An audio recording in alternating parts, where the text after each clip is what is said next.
The no-till illusion. What they're not telling you. For the last 30 years, you've been told one thing over and over again. No-till is the future. No-till saves soil. No-till saves money. No-till saves your farm. And if you question it, you're behind the times. But here's the uncomfortable truth nobody wants to say out loud. No-till is not a silver bullet. And in many cases, it's quietly locking farmers into systems that are more expensive, more chemical dependent, and more fragile than ever. This isn't anti-conservation. This isn't anti-innovation. This is about power, incentives, and who really benefits. Because when something becomes untouchable in agriculture, when it becomes doctrine instead of strategy, you stop being the operator and start being the customer. And that's where the real problem begins. Let's rewind. No-till didn't explode because it was trendy. It gained traction after the Dust Bowl era reshaped how America viewed soil. Tillage became the villain. Soil disturbance became taboo. Then herbicide-tolerant crops entered the market in the 1990s, and suddenly no-till wasn't just possible, it was scalable.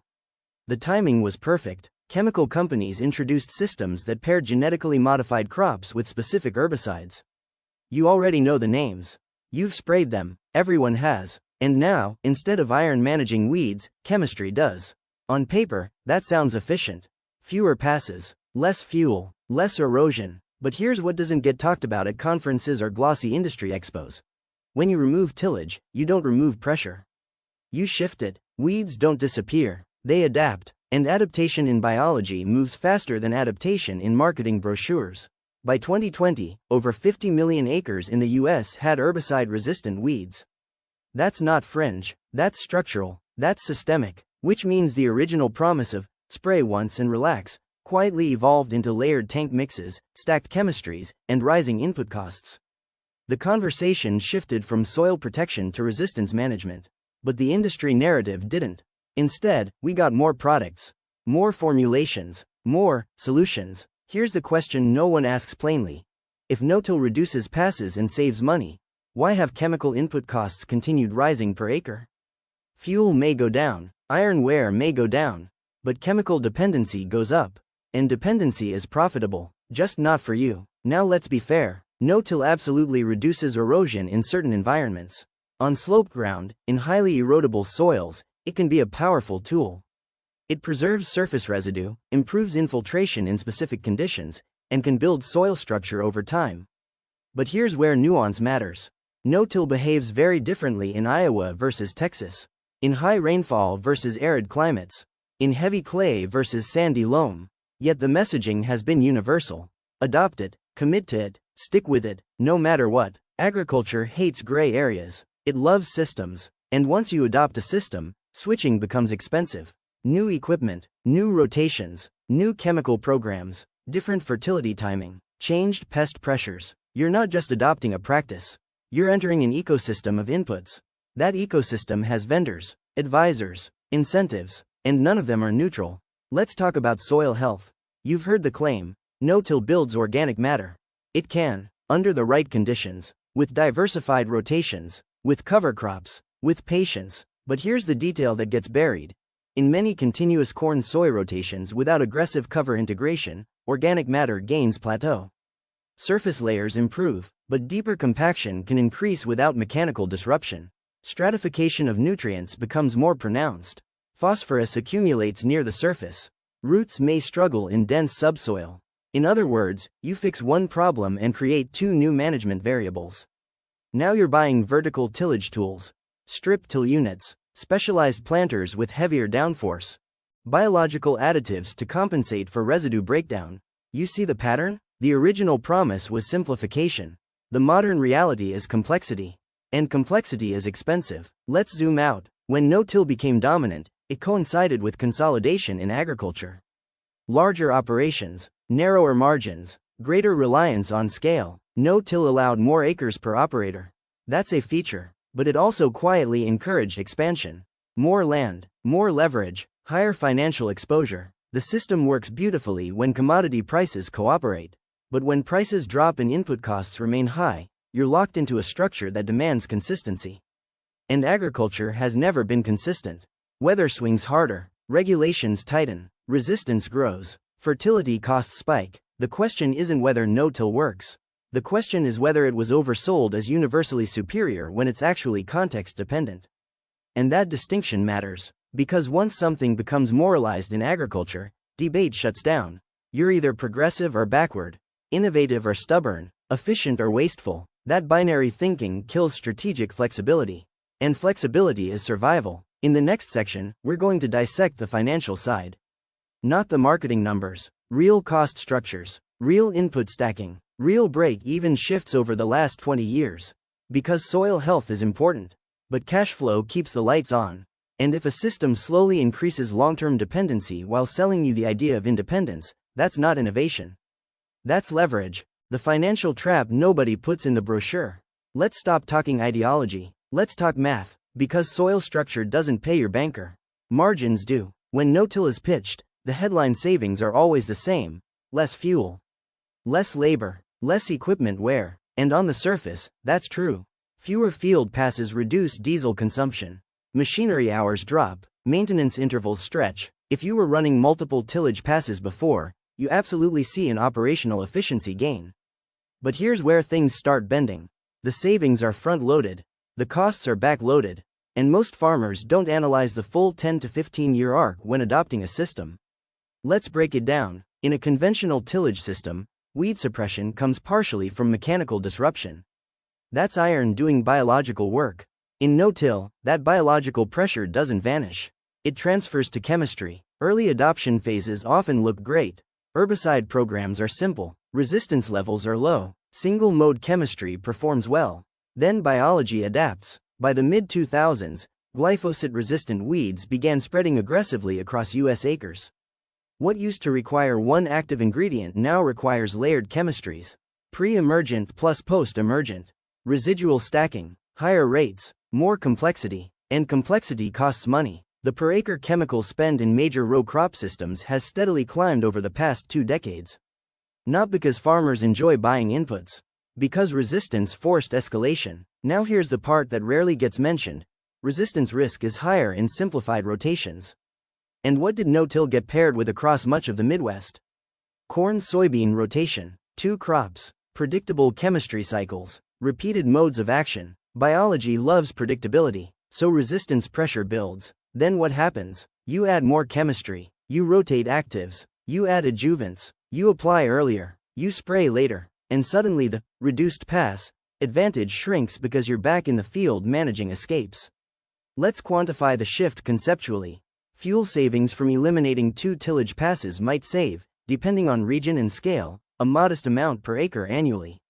But incremental chemical stacking over time can exceed that number, especially in heavy resistance environments. And chemical prices do not trend downward long-term. They rise with regulation, formulation changes, and market consolidation. Which leads to the next issue: supplier concentration.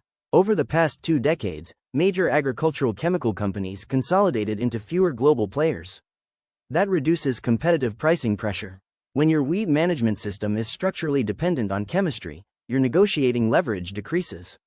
You're not shopping for convenience. You're buying necessity. Now let's move to fertility. No-till systems often experience nutrient stratification. Phosphorus and potassium accumulate near the soil surface due to lack of incorporation. That's not automatically catastrophic, but it changes nutrient dynamics.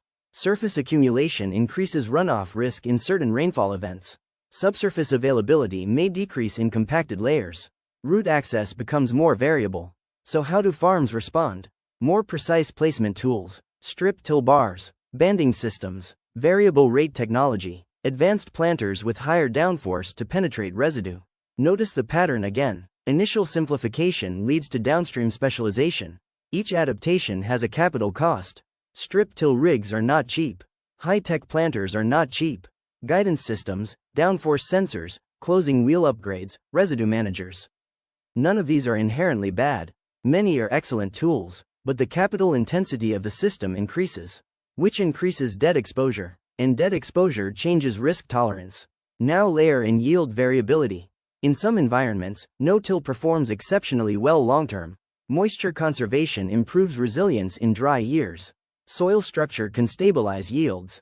But in colder, wetter spring conditions, residue-heavy fields can delay soil warming. Emergence uniformity may suffer. Early vigor can lag. Does that always crush yield? No, but it introduces variability, and variability in tight margin environments becomes stress. The industry rarely shows side-by-side long-term profitability comparisons that include chemical escalation, capital upgrades, resistance management, yield variability under extreme weather. Instead, we get short-term erosion control metrics and ideal case study farms. Let's talk about scale. No-till pairs beautifully with large acreage because it reduces labor intensity per acre. That allows operators to farm more land with similar manpower. But scaling increases exposure to commodity price swings. If your operation doubled in size partially because system efficiency allowed it, your risk profile also doubled. And now your system is optimized for consistency. High fixed costs, high acreage, chemical dependency. What happens when commodity prices compress and input costs remain elevated? Margin squeeze. At that moment, flexibility becomes priceless. And here's the strategic question. Is a fully locked-in no-till chemical-dependent system flexible? Or is it structurally rigid? Flexibility might look like integrating livestock for residue management, or strategic tillage passes in rotation, or diversified crop cycles beyond the standard two-crop pattern. But when no-till becomes ideological instead of strategic, those options feel like betrayal. Which is absurd. Farming has always been adaptive. Your grandfather didn't worship a system. He used tools. No-till is a tool. But somewhere along the way, it became identity. And identity clouds financial judgment. Let's add one more dimension: regulatory risk. Herbicide scrutiny is increasing. Certain chemistries face tighter restrictions globally. If future regulation limits key modes of action, what happens to systems heavily dependent on them? Risk multiplies. Systems built around biological diversity and mechanical flexibility may absorb shocks better. Systems built around narrow chemical lanes may struggle. This is not alarmism, it's strategic planning. If your cost structure requires continuous chemical escalation to maintain weed control, that's not stability. That's maintenance mode, and maintenance mode in agriculture is dangerous. Because agriculture rewards resilience, not rigidity. In the next section, we're going to move underground. Compaction layers, microbial dynamics, carbon claims, and the reality behind the soil health marketing machine. Because the biggest selling point of no-till isn't financial. It's environmental, and that conversation deserves real scrutiny, not slogans. Soil health, carbon markets, and the story beneath the surface. Soil health became the golden phrase of modern agriculture. It sounds scientific, responsible, forward-thinking, and no-till was crowned its hero. But here's the part nobody likes admitting. Soil health is often measured selectively, marketed aggressively, and monetized strategically. Let's start with carbon. You've heard the claim. No-till sequesters carbon. In certain environments, yes. Reduced disturbance can slow organic matter oxidation at the surface. Residue accumulation increases carbon inputs. Microbial communities shift. But here's where nuance matters. Surface carbon is not the whole profile. Some long-term studies have shown that while carbon increases in the top few inches under no-till, deeper soil layers may not see the same gains. In some cases, when full soil profile sampling is conducted instead of shallow sampling, total carbon differences shrink significantly. That detail rarely makes it into marketing decks. Why? Because carbon credits depend on measurable increases, and shallow sampling looks better on paper. Now let's be clear, building soil organic matter is valuable. It improves aggregation, water retention, nutrient cycling. But carbon markets have introduced a new incentive layer. If you're paid to maintain no-till for carbon credits, the system becomes financially sticky. You're not just farming for yield. You're farming for compliance. Contracts may require specific practices, monitoring protocols, long-term commitments. That's not automatically bad, but it shifts control. If weather or soil conditions suggest strategic tillage might improve compaction, residue breakdown, or disease pressure, are you free to do it? Or are you locked into contract terms? Agriculture thrives on adaptability. Carbon markets reward consistency. Those incentives are not always aligned. Now let's talk compaction. In continuous no-till systems, especially with heavy equipment, subsurface compaction can accumulate over time. Without periodic mechanical disruption, dense layers may persist. Roots follow the path of least resistance. Water does too. Compaction reduces infiltration in deeper layers even if surface residue reduces erosion. So what happens? Farmers introduce strip till, deep banding, occasional vertical tillage, controlled traffic systems. Again, adaptation. But here's the quiet irony. The original narrative said tillage was the enemy. Now selective tillage tools are marketed as soil-friendly innovations. Same steel, new branding, because the reality is more complex than the ideology. Now let's examine biology. No-till changes microbial populations. Fungal networks often increase near the surface. Earthworm activity can rise. Residue decomposition shifts from mechanical breakdown to biological processing. That sounds ideal, but high residue environments also create different disease pressures. Certain pathogens overwinter more effectively in residue-heavy systems. So fungicide programs sometimes intensify. You solve erosion, you adjust disease management. There is no static endpoint. Every system is a trade-off. Now let's talk nitrogen. In high-residue no-till systems, nitrogen immobilization can increase during early decomposition phases. Microbes temporarily tie up available nitrogen as they break down carbon-rich residues. That may require adjusted timing, stabilized nitrogen products, or different application strategies. Again, more management layers, more inputs, more timing precision. Precision agriculture companies love this complexity. And to be fair, precision tools can genuinely improve efficiency. But the more variables introduced, the more specialized knowledge required. That creates reliance on advisors, consultants, agronomists tied to product lines. Information becomes commodified. You're not just buying herbicide, you're buying guidance. And when guidance is influenced by input sales, incentives blur. Now let's zoom out to water dynamics. In dry climates, no-till often shines. Residue reduces evaporation, moisture retention improves. But in poorly drained soils, heavy residue can slow warming and drying in spring. That affects planting windows. Delayed planting can impact yield potential in certain crops. So you adapt with row cleaners, specialized closing wheels, heavier planters. Again, capital layering. You see the structural theme. No-till isn't a lie. It's a tool with context. But the industry narrative framed it as a universal moral upgrade. If you till, you're harming soil. If you don't, you're progressive. Binary thinking sells conferences. It does not optimize farms. Now let's address the elephant in the room. Why did no-till receive such unified support from chemical manufacturers, equipment manufacturers, environmental NGOs, and government agencies? Because it aligns incentives across very different stakeholders. Chemical companies benefit from herbicide dependency. Equipment manufacturers benefit from specialized no-till machinery. Governments benefit from reduced erosion metrics and carbon reporting frameworks. Environmental groups benefit from visible conservation narratives. Everyone wins, except the farmer who misapplies it in the wrong environment. And that's the real issue. The narrative rarely includes geographic nuance. Clay-heavy delta soils behave differently than silt loam in Illinois. High rainfall Pennsylvania differs from semi-arid Kansas. Yet adoption pressure often ignores that variability. One-size-fits-all systems are efficient to market. They are not efficient to farm. And now we reach the strategic inflection point. What if the future isn't no-till versus tillage? What if the future is adaptive disturbance? Strategic soil management based on compaction mapping, residue load, moisture profile, and rotational diversity. What if occasional mechanical intervention strengthens biological systems instead of destroying them? That idea doesn't sell as cleanly.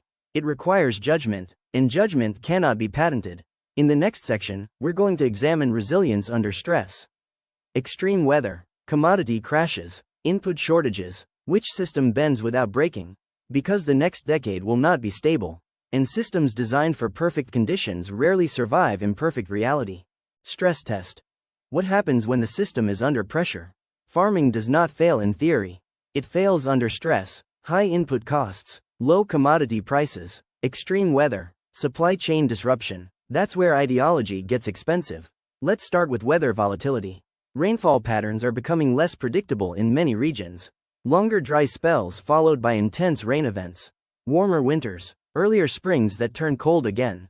No-till can absolutely help during drought. Residue reduces evaporation, surface cover protects soil structure. In dry years, that moisture advantage can translate into real yield stability. But in prolonged wet cycles, especially on heavier soils, residue-heavy systems can create slow soil warming, delayed planting, and uneven emergence. Emergence uniformity matters more than most marketing campaigns admit. A crop that emerges unevenly competes with itself all season. So what happens in cold, wet springs? You push planting later. You increase seed vigor expectations. You adjust hybrid selection. You sometimes accept yield drag. Now layer in disease pressure from residue carryover. You may increase fungicide use. There's nothing inherently wrong with that. But again, the system adds layers. Now let's talk about extreme rainfall events. Residue reduces surface erosion. That's a major win. But if subsurface compaction exists, infiltration bottlenecks can still occur.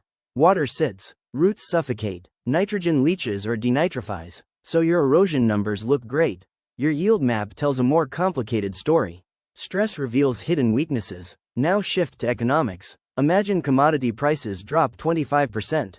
Your fertilizer bill is fixed. Your seed bill is fixed. Your chemical program is layered and resistance driven. Your equipment payments are locked in. In a highly specialized no-till system dependent on stacked herbicides, can you meaningfully reduce chemical spend without risking weed escapes that compound next season? That's the trap. The system becomes input intensive by necessity, not by choice. You're not optimizing, you're maintaining. Maintenance mode under margin compression is dangerous. Contrast that with a diversified system that integrates occasional tillage, varied crop rotations, maybe even livestock grazing residue. It's more management heavy, but it may offer more levers to pull when cash flow tightens. Flexibility is optional during prosperity. It's survival during downturns. Now let's examine supply chain shocks. Think back to fertilizer price spikes. Think about herbicide shortages, logistics disruptions. When a system is built around specific chemistries at specific timings, supply disruptions hit harder. If your weed control program relies heavily on a narrow set of active ingredients, and availability tightens, your entire management plan destabilizes. A system that includes mechanical options, crop rotation diversity, and varied disturbance tools has redundancy. Redundancy is resilience. Resilience is not flashy, but it keeps farms alive. Now let's address scale stress. Many no-till operations expanded acreage because efficiency allowed it. More acres per operator, fewer passes, leaner labor, but expansion increases exposure. Weather hits harder when your footprint is larger. Cash flow swings are amplified. Management bandwidth gets thinner. A system that depends on precise timing across thousands of acres can break down when windows shrink. Miss a spray window due to weather and resistance pressure magnifies. Miss a planting window in heavy residue and emergence suffers across wide acreage. Scale amplifies small errors, and modern no-till systems often operate with thin tolerance margins. Now layer on regulatory uncertainty. If certain herbicides face tighter environmental scrutiny or regional bans, how quickly can a chemically dependent no-till operation pivot? Strategic tillage may become less taboo when chemical lanes narrow. But if identity and contracts restrict that pivot, stress compounds. Here's the uncomfortable truth. No system is invincible. But some systems allow adjustment faster than others. Resilience is about optionality. Optionality requires tools. Tools include steel and chemistry, not one or the other. Now let's examine psychology. When farmers adopt no-till and publicly commit to it, it becomes part of brand identity. Conservation-minded, progressive, environmentally responsible. There's pride in that, and pride is earned, but pride can make course correction harder. If yield trends flatten, if compaction builds, if resistance escalates, admitting partial adjustment feels like failure. It's not, it's strategy. The farms that survive decades are not loyal to ideology. They're loyal to outcomes. They measure, they adapt, they recalibrate. And here's the key insight. No-till under perfect management in optimal conditions can be powerful. No-till under rigid ideology in volatile conditions can be fragile. The future of agriculture will not reward purity. It will reward adaptability. And that brings us to the final section. Because this is not an argument against no-till. It's an argument against surrendering strategic control to narrative momentum. In Part 5, we're going to lay out what a post-ideological system looks like. Adaptive disturbance, integrated diversity, risk-layered management, not sexy, not binary, but built to survive the next 20 years. Beyond the no-till debate. Building a system that actually survives. This was never about attacking no-till. It was about exposing blind spots. Because the real risk in agriculture isn't adopting new systems. It's adopting them without questioning who benefits most. No-till is not the villain. Blind commitment is. For decades, the industry framed the debate as a binary choice. Tillage equals outdated. No-till equals progressive. That framing is convenient. Convenient narratives sell products. They do not optimize resilience. The farms that will dominate the next 20 years will not be the most ideological. They will be the most adaptive. Let's define that clearly. Adaptive disturbance. That means using tillage strategically when compaction mapping shows restrictive layers. Not because of habit, not because of tradition, because data says so. It means incorporating crop rotations that break weed and disease cycles biologically, not just chemically. 3 crops instead of 2. 4 instead of 3 where feasible. Diversity disrupts resistance. Biology hates unpredictability. Adaptive systems introduce unpredictability intentionally. Now let's talk chemistry. Chemistry is not evil. It is a tool, but tools should not become crutches. Layered herbicide programs driven by resistance pressure are warning signals, not badges of sophistication. The goal should be reducing selection pressure over time, not managing escalation indefinitely. That may include mechanical intervention, cover crop diversity beyond single species rye, livestock integration where possible. Yes, that adds management complexity. But complexity can increase optionality instead of dependency. Dependency narrows leverage, optionality expands it. Now let's address soil health honestly. Healthy soil is not achieved through absence of disturbance alone. It's achieved through biological diversity, organic inputs, root activity, and structure management. Occasional, strategic disturbance does not automatically destroy soil. In some contexts, it resets compaction, incorporates residue, and enhances infiltration long-term. The question is not, do you till? The question is, why are you tilling, and how often? Intent matters more than ideology. Now let's talk carbon markets. Carbon payments can supplement revenue, but they should never dictate agronomic decisions that compromise flexibility. If a contract restricts adaptation under changing conditions, that contract carries hidden cost. Short-term payments can mask long-term rigidity. Evaluate incentives like you evaluate seed traits. Who benefits most? What is the exit strategy? What happens if conditions change? Now let's look at the macro picture.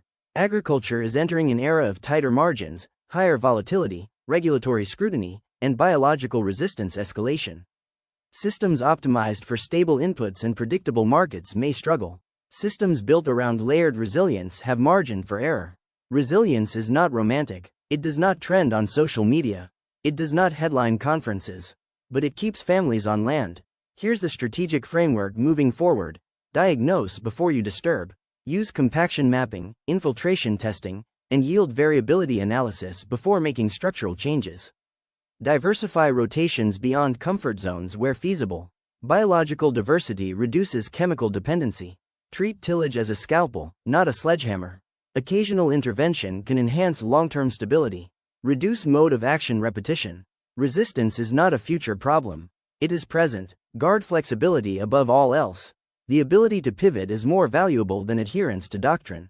Now let's address the emotional layer. Farmers are told constantly that they must choose a side. Conventional versus regenerative, tillage versus no-till, industrial versus sustainable. That tribal framing distracts from the real objective. Profitability with durability. If a practice increases durability, keep it. If it decreases flexibility, reevaluate it. There is no moral high ground in farming. There is only survival and stewardship. And stewardship includes economic survival. Because bankrupt farms conserve nothing. Here's the uncomfortable closing truth. The industry will always promote systems that create ongoing input demand. That's not conspiracy. That's business. Your responsibility is to ensure your system works for you, not the other way around. No-till can absolutely be part of that system, but it should never be untouchable. The most dangerous phrase in agriculture is, "We've always done it this way." The second most dangerous is, "This is the only right way." The future belongs to operators who measure, adapt, and refuse to outsource their judgment. You are not a trend. You are not a marketing segment. You are a decision maker. And the soil beneath your boots deserves strategy, not slogans. If this series challenged assumptions, good. Agriculture advances when tough conversations happen without ego. Next episode, we're going even deeper into resistance economics and how weed evolution is reshaping the next decade of input costs. Because the real battle isn't no-till versus tillage, it's farmer autonomy versus systemic dependency. And that fight is just getting started.